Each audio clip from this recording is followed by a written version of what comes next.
Magandang araw mga kaibigan. Bigyan natin ng reaction opinion itong post, ang balita ngayon. Boeing hahabulin umano ang nag-leak ng confidential info ng kanilang mga investigador. Mariing kinundina ng Office of the Ombudsman ang pagkalat online ng mga identidad ng kanilang mga investigador. Iginiit na seryoso umanong banta sa kaligtasan ng mga lingkod bayan. Ayon sa ahensya, ang pag-leak ng sensitibong impormasyon ay hindi lamang simpleng paglabag, kundi isang hakbang na naglalagay sa panganib sa seguridad at buhay ng kanilang mga tauhan. Ito ang pahayag ng Ombudsman. The Office of the Ombudsman strongly condemns the malicious online disclosure of our investigators' identities.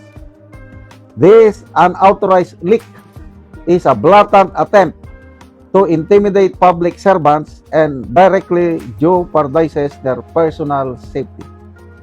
Sa gitna nito, kinumpirma ng Ombudsman na nakikipag-ugnayan na sila sa mga otoridad upang matukoy ang mga responsable at masampahan ng kaukuluang kaso sa ilalim ng Data Privacy Act at Cybercrime Prevention Act.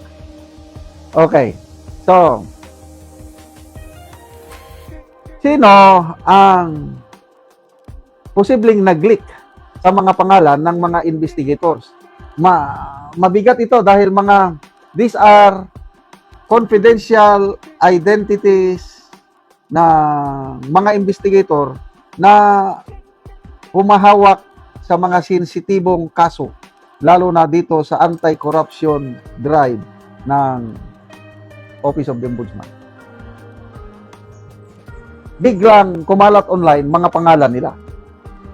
So, kung kumalat ang example, ako si Romualdez, yung mga inimbestigan, ako si Escudero. Nalaman ko, kayo palang nag-imbestiga sa akin. Ano ang gagawin ko? Hahabulin ko yung mga investigador na yan. Ganon. Kaya nanganganib ang buhay ng mga investigador. Kawawa naman sila. Ang tanong, sino ang nag-leak? Alangan naman na taga-labas ang mag-leak, di ba? Ang nakakalam dyan, sa opinion ko lang, I might be wrong, ang nakakalam, taga-loob din ng ombudsman. Di ba ganon yun? Alangan naman na ang nag-leak yung mga tauhan ni Romualdez na hindi naman sila taga-loob.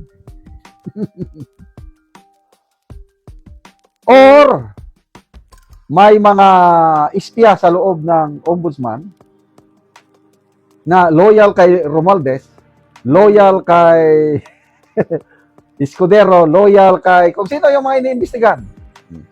Or may mga, again, these are all speculations.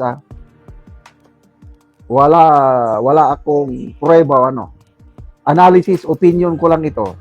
Baka may mga tauhan sa ombudsman na hindi na maligaya sa nangyayari sa ombudsman, kaya nilik niya. Example, yung partial committee report ng Blue Ribbon. Hindi pa officially na ilalabas, inilik na O di, nabulabog ang Blue Ribbon, hanggang ngayon hindi pa napirmahan. Example, sa Malacanang, Office of the President, may mga puting ahas ni Maharlika.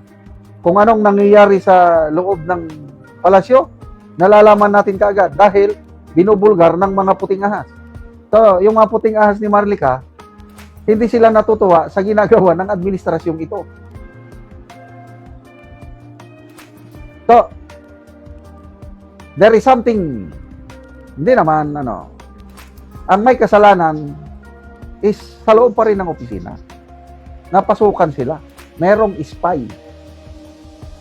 So, sinisindikato rin sila.